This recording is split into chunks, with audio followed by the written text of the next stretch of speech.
Hello students, this is Dr. Mamta Sharma from Department of Zoology, Rajrishi Government College, Alwar.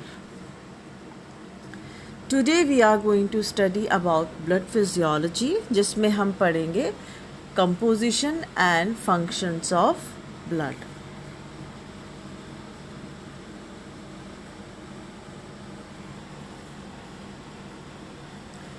What is blood? Blood is a special type of fluid connective tissue derived from the mesoderm. The branch of science which is concerned with the study of blood, blood forming tissues, and the disorders associated with them is called hematology. It is a Greek word where hem means blood and logos means study.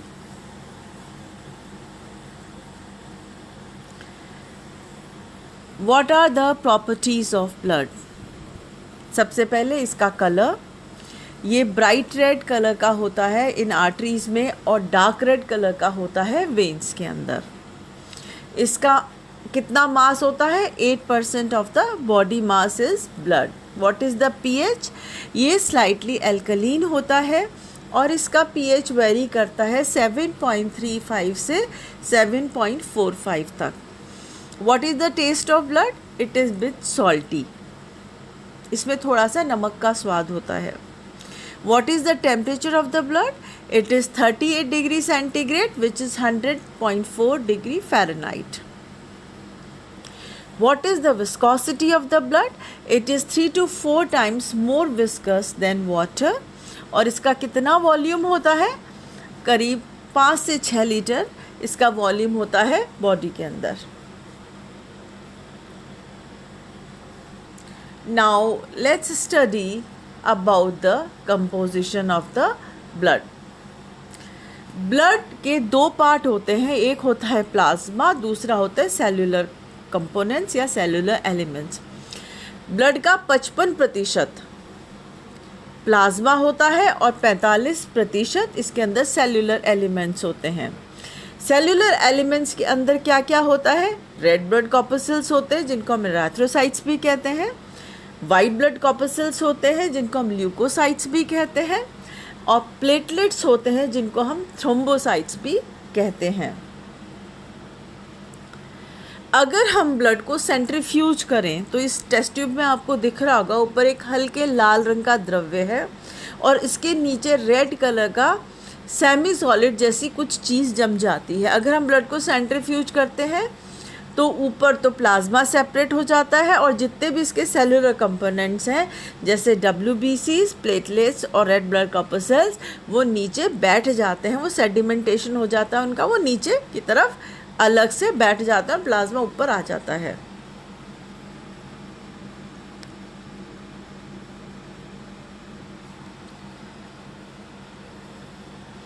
Now what is plasma? Plasma is a pale yellow colored liquid component of the blood that holds the cellular elements of the blood in suspension. इसका मतलब ये है कि plasma एक हल्के पीले रंग का लिक्विड होता है जिसके अंदर ये इसके सेलुलर कंपोनेंट्स होते हैं तीनों तरह के, वो इसके अंदर तैरते रहते हैं. Now let's study what is the constituents of plasma. Plasma के अंदर 91.5% तो वाटर होता है, 7% प्रोटीन्स होते हैं और कुछ अदर सॉल्यूट्स होते हैं जो इस सॉल्वेंट के अंदर होते हैं, 1.5% होते हैं. ठीक है. अब प्रोटीन्स कौन कौन से होते हैं इसके अंदर? प्रोटीन्स इसके अंदर होते हैं एल्ब्यूमिन्स, ग्लोबुलिन्स एंड फाइब्रिनोजन. और इसके अंदर दूसरे सॉल्यूट्स या दूसरे जो सब्सटेंसेस जो इसके अंदर होते हैं वो क्या क्या होते हैं वो भी देखते हैं हम. They are like electrolytic ions जैसे calcium, potassium, magnesium, chlorides, hydrochlorides and sulphates. Gases होती हैं इसके अंदर जैसे oxygen, carbon dioxide and nitrogen. और न्यूट्रिएंट्स होते हैं इसके अंदर जैसे glucose, amino acids and fatty acids. इसके अंदर कुछ वेस्ट प्रोडक्ट्स भी होते हैं, जैसे urea, uric acid, ammonia and creatinine.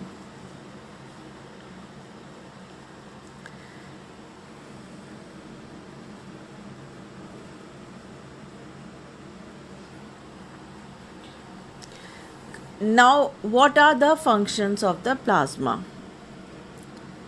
ठीक है, अब पहले हम देखते हैं कि इस प्लाज्मा के कॉन्स्टिट्यूएंट्स क्या क्या हैं और उनके फंक्शन क्या क्या हैं। सबसे पहले हमने बात करी कि इसमें पानी होता है, तो पानी का क्या काम होता है? Absorption, transportation and release of heat. फिर हमने कहा इसके अंदर एल्ब्यूमिन्स होते हैं। एल्ब्यूमिन्स का क्या काम होता है? To maintain the osmotic balance. Globulins, they help in defence mechanism. Fibrinogen होता है इसके अंदर, तो उसका काम क्या होता है? वो ब्लड क्लॉटिंग में हेल्प करता है। और इलेक्ट्रोलाइटिक आयंस क्या होते हैं? वो पीएच बफरिंग के लिए उसमें हेल्प करते हैं। रेड ब्लड कॉर्पसेल्स, और उसको रेड ब्लड सेल्स भी कहते हैं और आरबीसीज भी कहते हैं। जो आरबीसीज होती हैं उनका जो शेप होता है वो सर्कुलर बाई कॉन्केव होता है और नॉन न्यूक्लिएटेड होता है। मतलब ये एक जैसे सर्किल हो, उसको बीच में से दबा दो तो वो दोनों तरफ से कॉन्केव हो जाता है, ऐसा तो इनका शेप होता है। और इनके अंदर न्यूक्लियस एब्सेंट होता है, नहीं होता है। What is the size? इनका डायामीटर होता है 7 से 8 माइक्रोमीटर। इनके थिकनेस होती है 2.5 माइक्रोमीटर। इनका रंग लाल होता है, किस वजह से होता है? इनके अंदर एक पिगमेंट होता है हीमोग्लोबिन, जो इनको लाल रंग देता है। अब इनका काउंट कितना होता है? एडल्ट मेल के अंदर इनका काउंट होता है 5.4 मिलियन आरबीसीज पर माइक्रोलीटर। एडल्ट फीमेल के अंदर कितना होता है? 4.8 मिलियन आरबीसीज पर माइक्रोलीटर। और आरबीसीज का लाइफ स्पैन कितना होता है? 120 डेज। एक आरबीसी अगर कोई पैथोलॉजी नहीं है या बॉडी को कोई चोट नहीं लगी है या ब्लड लॉस नहीं हुआ है तो इसका लाइफ स्पैन 120 दिन होता है। What is erythropoiesis? The production of RBC is known as erythropoiesis. RBC के बनने को इराथ्रोपोएसिस कहा जाता है। कहाँ पे बनती है? एडल्ट के अंदर वो रेड बोन मैरो में बनती हैं, लॉन्ग बोन्स के, जैसे हिप बोन, ब्रेस्ट बोन और रिब्स। चाइल्ड, बच्चे के अंदर अप टू 5 इयर्स वो सारे बोन मैरोज में बनती है। जितनी भी बॉडीज़ के अंदर बोन्स हैं उन सबके बोन मैरोज में बनती है। और फीटस में जो अनबॉर्न बेबी होता है, जो अभी भी अपनी मदर के अंदर है, वहाँ पे ये लिवर और स्प्लीन के अंदर बनती हैं। अब अगर इनका नंबर बढ़ जाता है तो क्या पैथोलॉजी होती है? उसको पॉलीसाइथेमिया कहते हैं, वो भी एक बीमारी है। अगर इनका नंबर कम हो जाता है तो इनको तो एक डिजीज़ हो जाती है जिसको इराथ्रोपीनिया कहते हैं।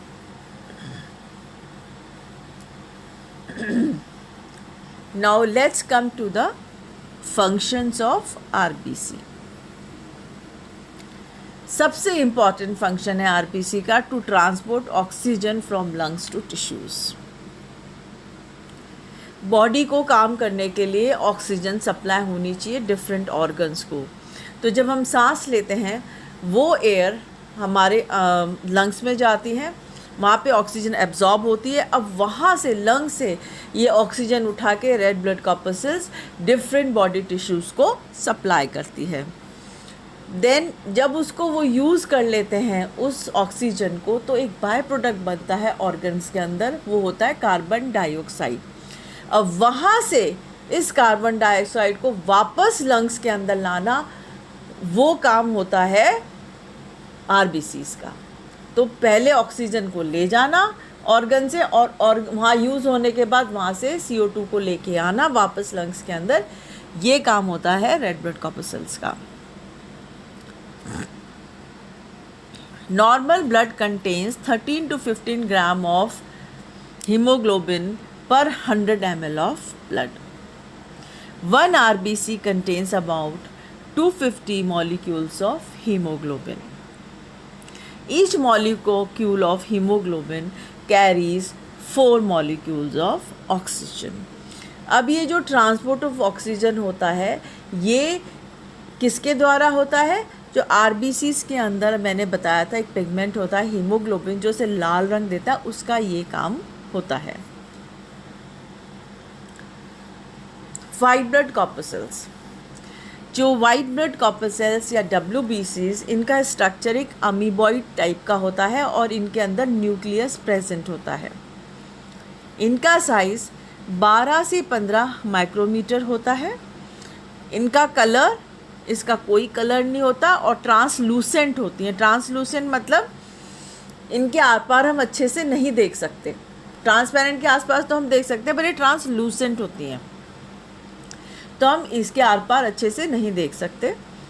इनका काउंट कितना होता है? 5000 से 10,000 WBCs पर माइक्रोलीटर ऑफ द ब्लड. इनका लाइफ स्पैन कितना होता है? 10 से 13 दिन तक.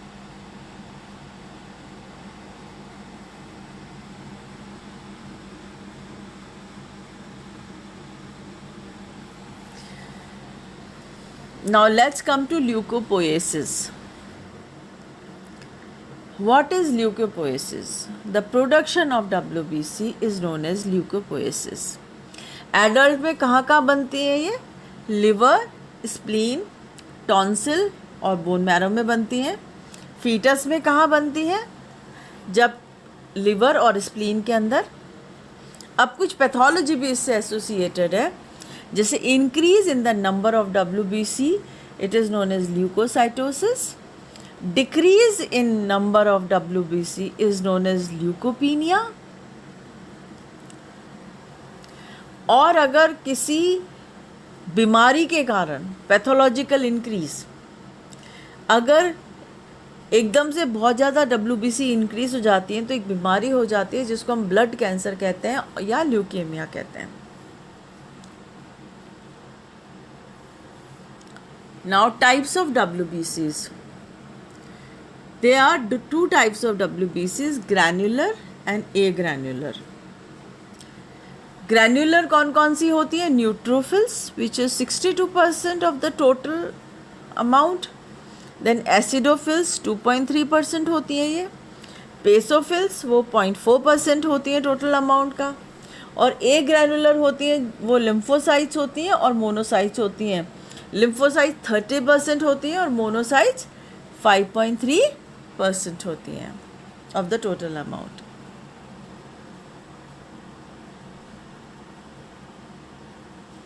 Now let's study about the granular WBCs.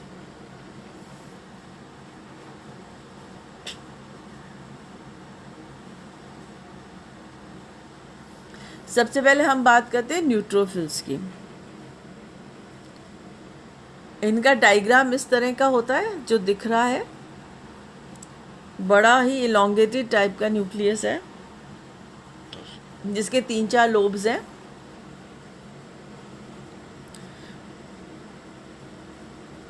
ये स्टेन हो जाती हैं न्यूट्रल डाई जैसे हेमेटोजाइलिन से. इनका काम क्या होता है? डिस्ट्रॉय बैक्टीरिया बाय फैगोसाइटोसिस, मतलब ये उस बैक्टीरिया को खा जाती हैं. और इन कहाँ प्रोड्यूस होती है? ये बोन मैरो के अंदर. देन वी हैव एसिडोफिल्स और यूसिनोफिल्स. इनके न्यूक्लियस में 2 लोब होते हैं. ये एसिडिक डाई जैसे ईओसिन से स्टेन हो जाती है. इनका काम क्या होता है? Combat the effect of histamine in allergic reaction. Okay, और ये कहाँ प्रोड्यूस होती है? बोन मैरो के अंदर. Now let's come to basophils. Nucleus with indistinct lobes. Stain, ये बेसिक डाई जैसे मिथाइलिन ब्लू से स्टेन हो जाती हैं. They liberate heparin and histamine in allergic reactions to intensify the inflammatory response. और कहाँ प्रोड्यूस होती है ये? बोन मैरो के अंदर. ग्रैनुलर WBCs वो होती हैं जिन WBCs के अंदर न्यूक्लियस प्रेजेंट होता है.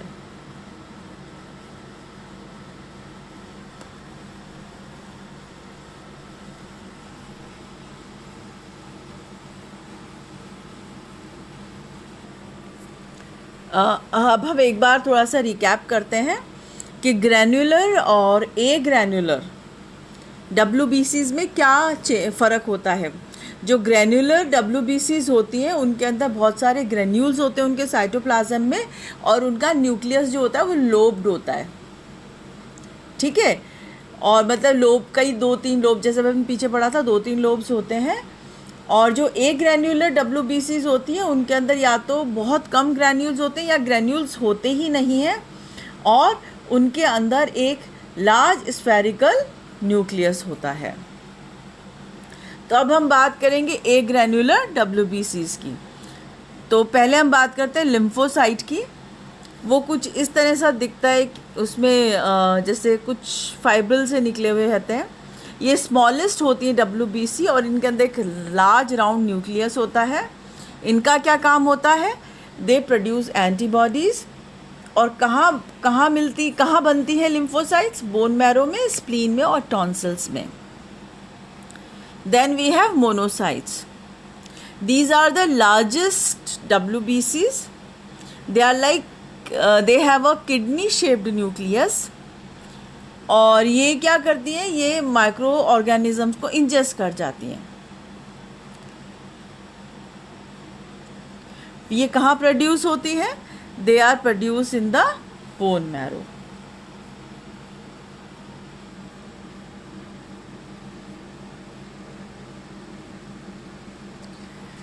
Now let's talk about platelets. Platelets का जो शेप होता है वो circular biconvex, and these are non nucleated cells. इनका साइज क्या होता है? 2 to 4 माइक्रोमीटर।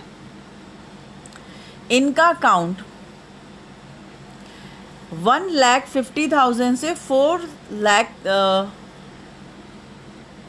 लाख तक चला जाता है पर माइक्रोलीटर। और इनका लाइफ स्पैन जो होता है वो 5 से 9 दिन तक का होता है। और इनका क्या काम होता है? Platelets are very important for the blood clotting. What is thrombopoiesis? The production of platelets is known as thrombopoiesis. Platelets are the fragments of large cells called megakaryocytes that remain in the bone marrow. अब pathology देख लेते हैं। Increase in the number of platelets is known as thrombocytosis. Decrease in the number of platelets is known as thrombocytopenia.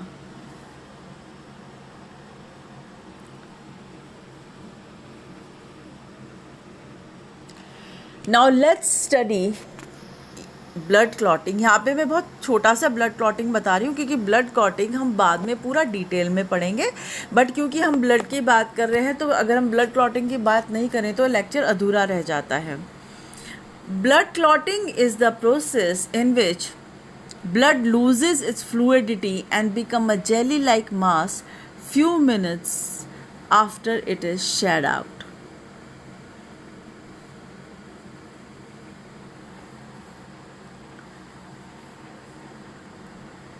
Now what is the process of blood clotting?